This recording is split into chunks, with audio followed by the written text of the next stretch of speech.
We'll see how to fill the British Columbia personal tax credit return for 2026. This goes along with the federal tax credit return form. I made a video, you can check that out. And in some cases, if it is applicable, along with the form, you'll also be sending the worksheet, which we will see how to fill this. You can download this form from the Canada government website. You see, just by searching for TD1 form, you'll come to this page. Link again will be there in the description. And for British Columbia, you will download the form from here, both the form. In case the worksheet is applicable, you can download that also, and you will get a fillable and editable form from here like this, which you can download. So this form is used to determine amount of provincial tax deduction which employer will have to do, and this will ensure that your tax deduction happens in a way that you don't pay anything excess to CRA and you don't underpay, you exactly pay.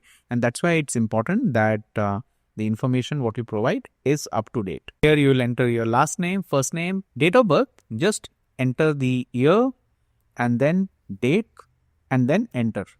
It will come in this format. Remaining thing is easy. You can just enter including the social insurance number. And once that is done, once the entry is made, first part is basic personal amount. And here you see this is autofilled 13216. Line 2 is the age limit. And here it says if you will be 65 year or older on December 31st, 2026. So if you're 65 year or older on this given date, then you have to check the scenarios. Your net income will be 44,119. So if it is this much or less, that is 44,119 or less, then you enter 5927 like this. In case your income is between 44,119 and 83,633, that is for those who are 65 years or older. In that case, you may enter partial amount, and that's where this worksheet will come. Here you will come and here it says maximum 5927. You will estimate net income for your year. So say your income is, to make it simple, 66,119. When you do this, the base amount will get minus, and what is remaining? 22,000. And 15% of 22,000 will be entered here, which will be 3,300 in this case. So once you put your real amount and you do this, then this amount what you get, 3,300, this will be minus from this line 1 and you will enter the remaining amount here. Here I am getting 2627 and this is the amount 2627 which I will enter here instead of the full amount. So this is my example. You will get the number when you do the workout. So that will get entered here. Next line is pension income amount.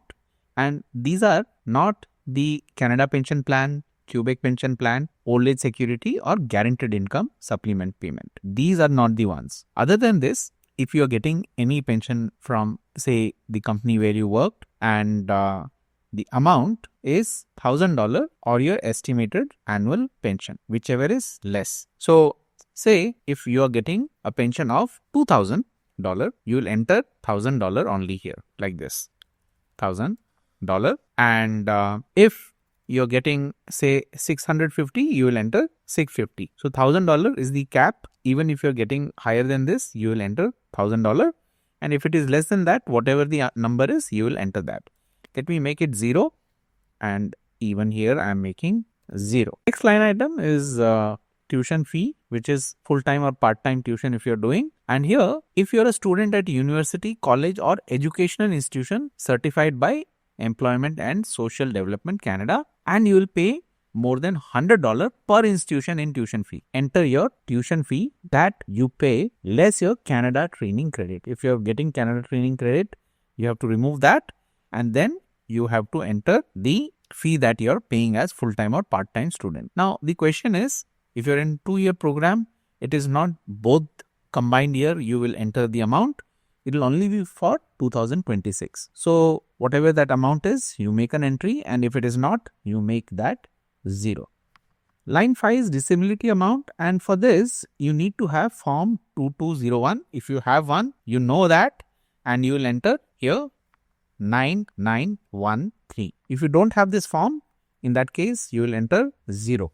Then comes line 6, spouse or common law partner amount. Here, enter 11317. That's $11,317 if you are supporting your spouse or common law partner and both the following condition apply. So, both of these conditions need to apply. Your spouse or common law partner lives with you. Your spouse or common law partner has net income that is 1,132 or less in a year. If the income is 1,132 or less, in that case you will enter 11,317. If not, you can also enter partial amount if the net income is between 1,132 and 12,449. And for this, you will use the worksheet. In the worksheet, you see line 6, spouse or common law partner amount.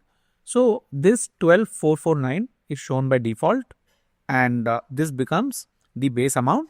Now, whatever the spouse or common law partner's earning is, that you enter in this line 2, and the difference of amount, what you get, this amount is what you will enter in here. And in case the partner has income above this 12,449, in that case, enter 0. This line 7, amount for eligible dependent, here you will enter 11317 only if you meet certain condition, all of these conditions which is mentioned here below. So what are they? You don't have a spouse or common law partner. That is the first condition. Or you have spouse or common law partner who does not live with you and who you are not supporting or being supported by. First criteria is this. The second one is the dependent is related to you and lives with you. It could be child, sibling, parent. They have to be dependent on you. And then dependent has a net income of 1,132 or less for the year. If these three conditions, all three conditions are being met, in that case, you will enter 11317. And in case they have earning between this amount, 1132 and 12,449, in that case, you will use the worksheet. Just like the previous line 6 example, you will minus their income and whatever the amount comes, that will be entered in line 7 here. Let me make it 0. In case they have earning beyond this amount, 12,449, in that case, it will be 0. British Columbia caregiver amount. For this to be claimed, you must be supporting your infirm spouse or common law partner or an infirm eligible dependent age 18 year or older. Who is your or your spouse's or common law partner's child or grandchild, including those of your spouse or common law partner, parent, grandparent, brother, sister, uncle, aunt, niece or nephew who resides in Canada at any time in the year, including those of your spouse or common law partner. So basically, if someone has that impairment, in that case, they need to have the income less than 25,356. To calculate this amount, fill out line 8 section of TD1BC worksheet. Here, as an example, I am showing this base amount is already given and say dependent's estimated net income from the year is $10,000. Okay, the balance is 15,356. However, if you look here, it says maximum is 5784. If you are getting something like this, you will enter 5784. And if negative, you enter 0. See here, if the dependent's estimated net income is more than the base amount, what is given here, it will be negative, and in that case, you will enter this as 0. Now, what it says is that you check the line 6 or line 7, whichever applies to you, and whatever the amount you are getting in the line, that is what you will enter. If the line 6 say had something like 2,000, okay, you will enter that, and then line 3 minus line 4. So, line 3 minus line 4 here shows negative, and if it is negative, you will enter 0. So, whatever value you get, that is the value you will enter here. I am entering 0. Now, here line 9 and line 10. Line 9 is for spouse or common law partner and line 10 is for dependent. When they are filling their form and if there is any balance which they have not utilized. What are they? For spouse or common law partner, age amount, pension income amount, tuition amount, disability amount on their income tax and benefit return. The balance of amount, what they have not used, that you can enter here. Say as an example, your spouse qualify for 5,000 disability amount, but his or her tax bill is only 3,000. He has used this 3,000 credit and remaining 2,000 is unused. This 2,000 is something which he or she can transfer to you. Same is for this line 10. In case from dependent you have unused amount, that can be entered here. So both, let me keep it 0 in my case, and then you go and do this total from line 1 to line 10 and you enter the amount what is there. So here I am adding up everything and it comes to 13,216, which is only this. So let me come down, enter. This part is done. In case you have more than one employer or payer at the same time, in that case, you'll have to check this box and inform about having additional employer, and this helps the employer to estimate the deduction.